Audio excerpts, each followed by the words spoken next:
नमस्कार, उत्तराखंड की खबरों में आपका स्वागत है। मैं हूं आपके साथ आकाश। अब देखते हैं खबरें विस्तार से।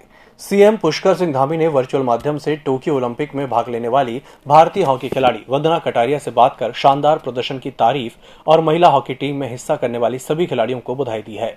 उन्होंने सभी खिलाड़ियों को मनोबल बनाए रखने को कहा। सीएम ने कहा कि वंदना कटारिया के शानदार प्रदर्शन से देश प्रदेश का मान सम्मान बढ़ा है। सीएम ने वंदना को टोक्यो से वापस आते ही मुख्यमंत्री आवास में मिलने के लिए आमंत्रित किया। सीएम पुष्कर सिंह धामी ने भारतीय महिला हॉकी टीम की खिलाड़ी वंदना कटारिया को 25 लाख रुपए दिए जाने की घोषणा की है। किया और विशेष रूप से आपने जो है हमारे प्रदेश का, यहाँ का सब लोगों का जो मान सम्मान बढ़ा है आपके कारण से, है ना। बहुत शुभकामनाएं मेरी। उन्होंने बहुत अच्छा काम किया है, बहुत अच्छा प्रदर्शन किया है, बेहतरीन। और मनोबल बिल्कुल जो है कम करने की आवश्यकता नहीं है। जैसा देश के प्रधानमंत्री जी ने भी कल आप लोगों को कहा कि भाई मनोबल बढ़ा के रखना है, पूरा देश आप लोगों के पीछे है। और मेरी बहुत शुभकामनाएं। जैसे ही यहाँ आएंगी तो वैसे ही हम लोग भेंट करेंगे यहाँ, ठीक है। और आपको जो है आपको यहाँ आना है। अभी मैंने सौरभ भाई से भी बात करी थी मैंने आज अभी। और कल रात में हम लोगों ने थोड़ा कुछ घोषणाएं भी करी हैं, है ना। वो आपको पता लग गया होगा, बता देंगे सौरभ जी। और आप लोगों को देखकर जो है मैंने ये थोड़ा खेल नीति भी जो है हम नई यहाँ की बना रहे हैं। उसमें क्या प्रदर्शन हो जाता है तो उसके बाद तो सभी लोग याद करते हैं, लेकिन उससे पहले भी जो है सरकार आप लोगों को याद करे, उसके लिए भी हम खेल नीति में प्रावधान कर रहे हैं कि आर्थिक चीज़ें हैं या उनके आप लोगों के खाने पीने का जो सामान होता है वो, है ना। और जो हमारे यहाँ का एक तिलू रतुली पुरस्कार होता है ना, तिलू रतुली, तो उसमें भी आपका हमने जो है वो किया है, उसमें भी आपका सम्मान भी रखा है इस बार, ठीक है। कल होगा तो मेरी बहुत शुभकामनाएं आपको। कब वापस कब आ रही हैं? कब नहीं हो पाया है सर। अच्छा, अभी कंफर्म नहीं है। तो सबसे पहले यही आना है, देहरादून है। हाँ जी सर। ठीक है। और सबको मेरी तरफ से, पूरी टीम को बहुत शुभकामनाएं। हाँ जी सर, थैंक यू सर। मैं ठीक है, बहुत धन्यवाद। कोरोना टीकाकरण को लेकर आज वृहद अभियान की शुरुआत हो गई है। राजधानी देहरादून के संत निरंकारी भवन में मुख्यमंत्री पुष्कर सिंह धामी द्वारा इस अभियान की शुरुआत की गई। मुख्यमंत्री धामी ने कहा कि हमारी सरकार ने मेगा वैक्सीनेशन का कार्य शुरू कर दिया है। उन्होंने कहा कि आज पूरे दिन भर में 1.5 लाख लोगों को वैक्सीन लगाने का काम किया जाएगा। हमारा लक्ष्य है कि दिसंबर तक पूरे प्रदेश के लोगों को वैक्सीन की पहली डोज लग जाए।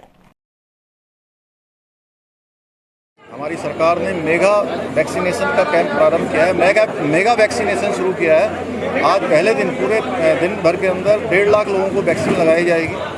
और हमारा लक्ष्य है कि अगले दिसंबर तक सारे के सारे जो है प्रदेश के अंदर पूर्ण रूप से लोगों को पहली डोज लग जाए, पूरी तरह से वैक्सीनेशन हो जाए। उसके लिए देश के यशस्वी प्रधानमंत्री जी का मैं धन्यवाद करना चाहता हूँ, देश के यशस्वी प्रधानमंत्री नरेंद्र मोदी जी का, कि उन्होंने पर्याप्त मात्रा में हमारे यहाँ पर जो वैक्सीन कुछ कम मात्रा में आ रही थी उसको जो है अधिक कर दिया है। और अब हमको जल्दी से जल्दी अपना लक्ष्य प्राप्त हो जाएगा। केंद्र सरकार ने राजीव गांधी खेल रत्न का नाम बदलकर हॉकी के जादूगर के नाम से प्रसिद्ध मेजर ध्यानचंद खेल रत्न पुरस्कार कर दिया है। केंद्र सरकार के इस फैसले पर कांग्रेस की प्रतिक्रिया आई है।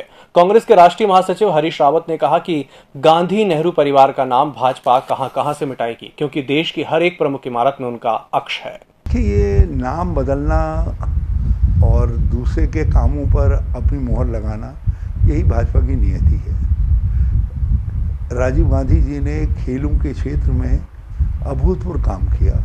एशियाड उन्हीं के इनिशिएटिव से इतनी सफलतापूर्वक आयोजित हुए, जिसके बाद भारत में खेलों के मैप में हम तेज़ी के साथ उभरे। और इसलिए देश ने जो खेल रत्न पुरस्कार है उसको राजीव गांधी जी के नाम पर किया। ध्यानचंद जी की भी महान सेवाएं हैं।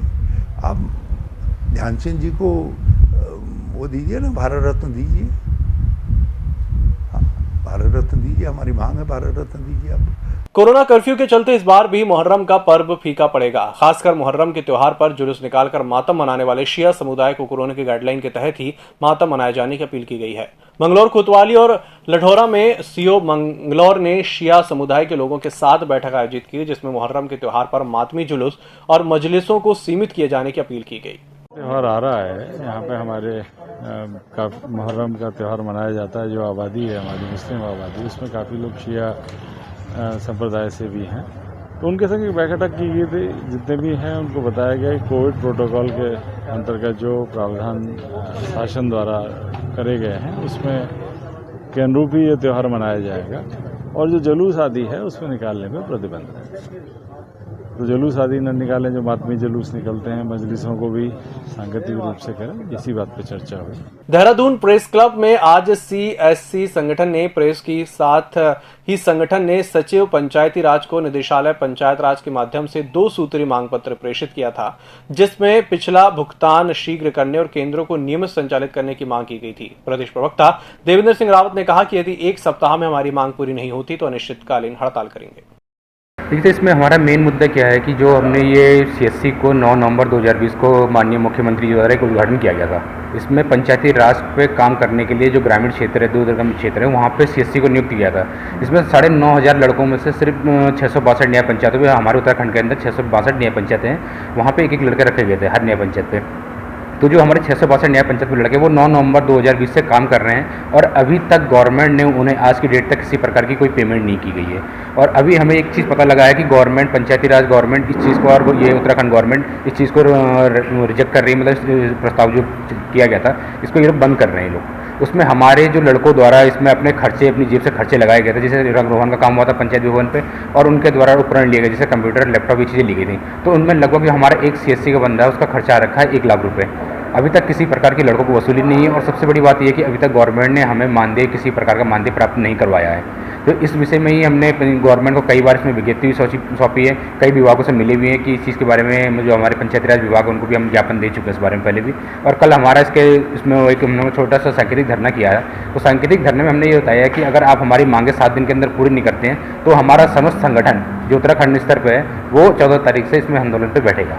15 अगस्त की तैयारी को लेकर शासन और प्रशासन पूरी तरीके से अलर्ट मोड में नजर आ रहा है। वहीं अगर बात की जाए राजधानी देहरादून के परेड ग्राउंड की, तो यहां पर तैयारियों के अंतिम रूप देने में प्रशासन लगा हुआ है। जिलाधिकारी R राजेश कुमार ने कहा कि 15 अगस्त को लेकर हम इन्विटेशन के माध्यम से लोगों को इन्वाइट करने का काम करेंगे।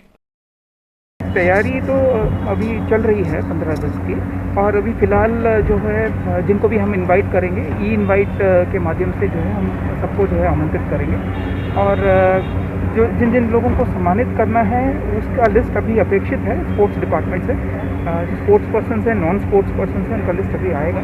तो जैसे आएगा तो हम पर्सनली जाके एक को घर पे भी जाके इनवाइट करेंगे, और इनवाइट के माध्यम से भी उनको सादर आमंत्रित करेंगे। एक साथ जो भीड़भाड़ होती थी हर बार प्रोग्राम में, वो इस बार किस तरह की उपस्थिति रहने वाली है? देखिए, फिलहाल अभी एक मुख्य सचिव महोदय के स्तर पे मीटिंग हुई थी, तो उसमें ये डिसाइड हुआ था कि लगभग 300 लोग रहेंगे जो इनके इनवाइट होंगे। तो कोविड के दृष्टिगत और सेफ सोशल डिस्टेंसिंग मेजर्स के दृष्टिगत भी 300 लोगों तक हमने अभी फिलहाल कैप किया हुआ है। स्वामी रसानंद की भूमि विवाद का मामला गहराता जा रहा है, जिसमें आचार्य महामंडलेश्वर स्वामी कैलाशानंद महाराज के ऊपर अवैध रूप से भूमि हड़पने का मामला आरोप लगाया गया है। आज प्रदेश स्तर पर स्वराज सेवा दल द्वारा आह्वान किया गया कि तरनजीत कौर को और उनके बेटे दक्ष आनंद को न्याय मिले। इसके लिए हरिद्वार में भी भगत सिंह चौक से लेकर रानी मोड़ तक पदयात्रा निकाली गई।